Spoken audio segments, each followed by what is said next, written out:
ذرا ایک جگہ دیکھیں قرآن پاک میں، یہ 26واں پارہ ہے اور سورت احقاف ہے۔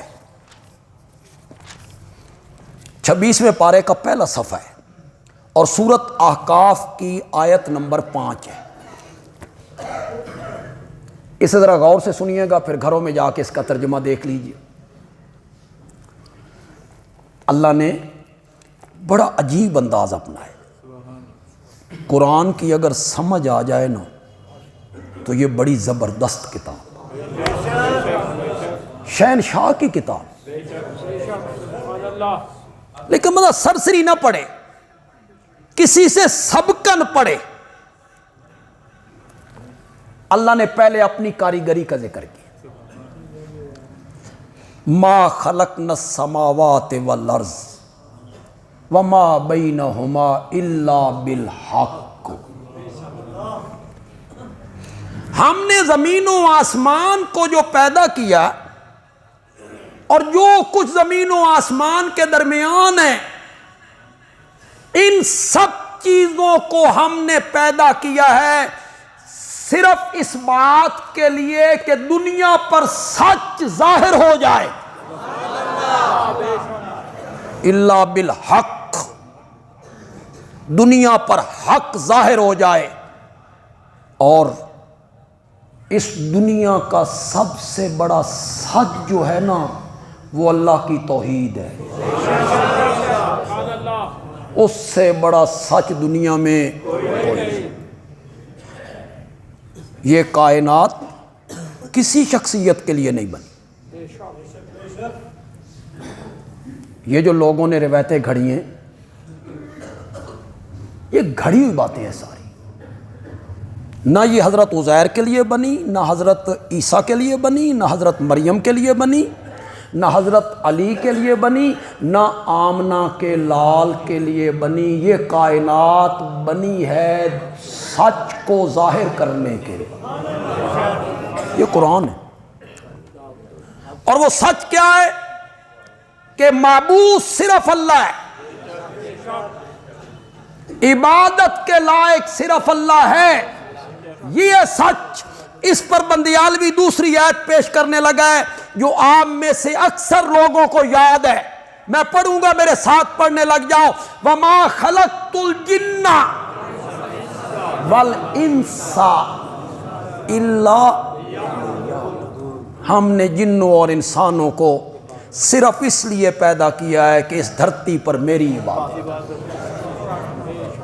یہ جو میں نے کہا نا، یہ کائنات حضرت عیسیٰ کے لیے نہیں بنی، حضرت مریم کے لیے نہیں بنی، حضرت عزیر کے لیے نہیں بنی، میں نے صرف انہی کا نام لیا ہے۔ یہ اس لیے عیسائی کہتے تھے اگر عیسیٰ نہ ہوتے تو کائنات نہ بنتی، جی۔ یہودی کہتے تھے اگر حضرت عزیر نہ ہوتے تو کائنات نہ بنتی۔ کچھ لوگوں کا خیال ہے اگر حضرت علی نہ ہوتے تو کائنات نہ بنتی۔ ان نے آکھیا اسی کیوں پیچھے رہ جائیے۔ انہوں نے کہا محمد کریم نہ ہوتے تو یہ کائنات نہ بنتی۔ اس پر کوئی دلیل لاؤ نا بھائی، اس پر کوئی دلیل لائیے گا۔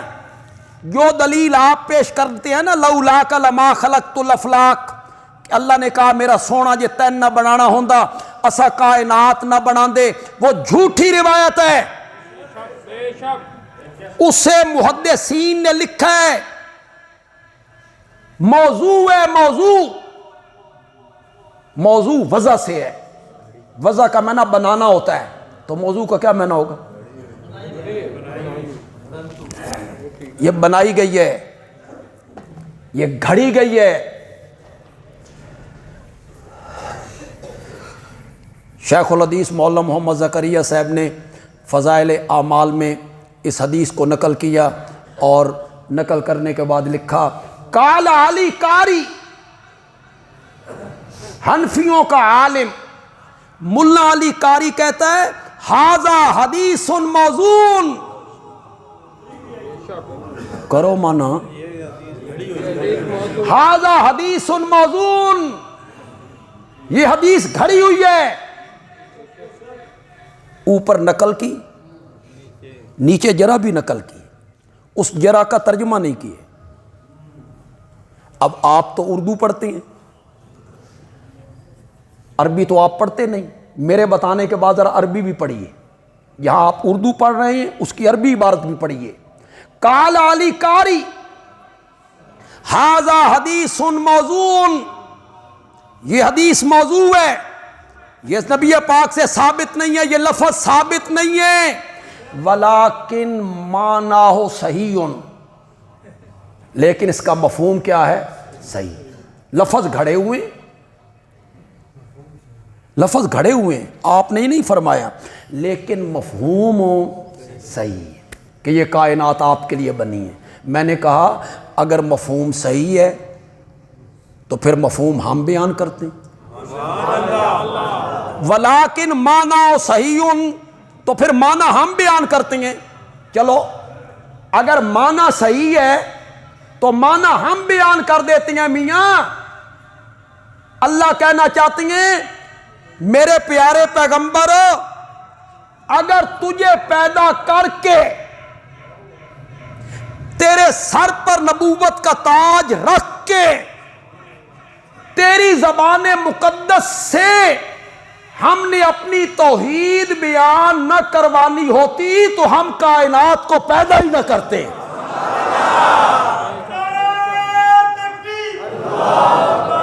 چلیے جناب، معنی ہم نے کر دی ہے۔ آپ جو کہتے ہیں ولیکن معنی صحیح، تو معنی ہم نے کر دی ہے۔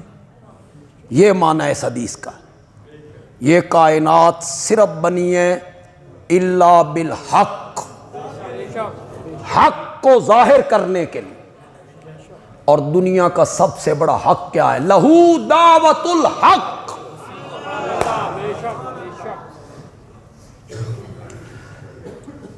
یہ کائنات اللہ نے اس لیے بنائی کہ اس کائنات کو دیکھ کر تم میری توحید پر دلیل ثابت کر سکو۔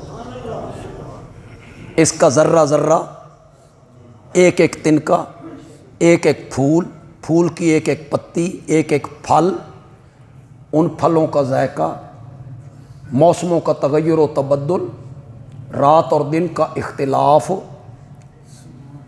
بارش، بادل، کیسالی، فصلیں، شجر، حجر، جنگل، درندے، چرندے، پرندے، حشرات الارض، کیڑے مکوڑے، مچھر، اس کائنات کو دیکھو اور استدلال کرو کہ جو ذات یہ سب کچھ کرنے والا ہے معبود بھی۔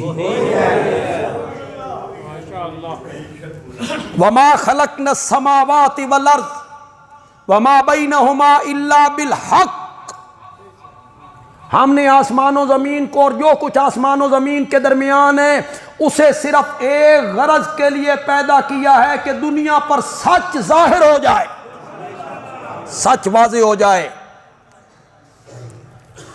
اب اللہ نے تو ساری کائنات گن لی، زمین بھی، آسمان بھی، زمین و آسمان کے درمیان جو کچھ ہے، تو ساری کائنات آ گئی۔ یہ میں نے بنائی، ہم نے بنایا۔ آگے اللہ کہتے ہیں کل، میرے پیغمبر آپ کہیں ارائی تم، بھلا دیکھو تم، ما تدعون من دون اللہ، جن کو اللہ کے سوا تم پکارتے ہو، انہیں داتا سمجھ کے، گنج بخش سمجھ کے، لجپال سمجھ کے، غریب نواز سمجھ کے، کھوٹی قسمتیں کھری کرنے والا سمجھ کے، جن جن کو اللہ کے سوا تم پکارتے ہو، ارونی، میں نے بھی دکھاؤ، مجھے دکھاؤ، ماذا خلقو من الارض، انہوں نے زمین کی کون سی چیز بنائی ہے، میں نے بھی دکھاؤ۔ میں نے تو میں نے تو چلتے ہوئے پانی پہ زمین کو بچھایا، وہ ڈولنے لگی تو پہاڑوں کی میخیں ٹھونک کے رکھ دی، میں نے اتنی بڑی چھت بغیر ستونوں کے کھڑی کر دی۔ یہ سورج اور چاند اور ستارے اور بادل اور بارش اور برف باریاں، یہ سب کچھ میں نے کیا، جن کو میرے سوا تم حاجت روا اور مشکل کشا سمجھ کے پکارتے ہو، ارونی، مجھے دکھاؤ ماذا خلقوا من الارض، انہوں نے زمین کی کون سی چیز بنائی؟ ام لہم شرک فی السماوات، یا آسمانوں کے بنانے میں ان کا کوئی سانج ہے؟ میرے نال انہاں تعاون کیتا سی، میری مدد کیتی سی انہاں؟ ام لہم شرک فی السماوات، یا آسمانوں کے بنانے میں ان کی کوئی شرکت ہے؟ زمین کی کون سی چیز انہوں نے بنائی، آسمان کی کون سی چیز انہوں نے بنائی؟ اللہ کہتے ہیں آگے سے یوں نہیں کہہ دینا کہ فلاں چیز بنائی فلاں چیز بنائی، ایتونی بکتاب من قبل ھذا، اساں تواڈے بکواس نہیں سننے، یہ اللہ دی کتاب تو کوئی دلیل ہے تو پیش کرو۔ ایتونی بکتاب من قبل ھذا او اثارۃ من علم، یا نبیوں کے علم میں سے لگاتار جو تسلسل کے ساتھ بات آ رہی ہے وہ کوئی اثر پیش کرو نا، کوئی اللہ کی کتاب کا حوالہ دو، انبیاء کا اثر پیش کرو۔ ان کنتم صادقین،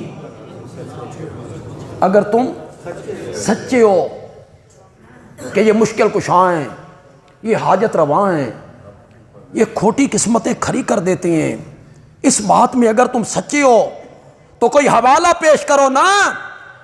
اور اگر تمہارے پاس کوئی دلیل نہیں نا تو پھر میرا فتویٰ آ رہا جی،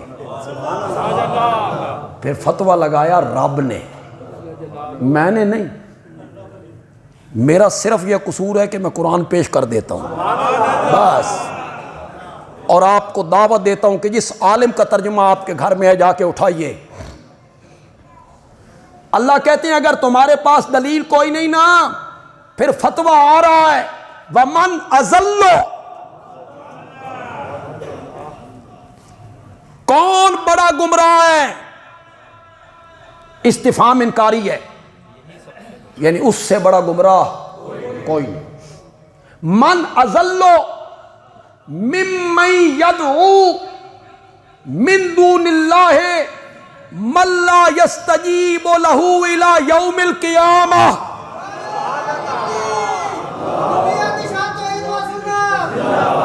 اس سے بڑا گمراہ کون ہے؟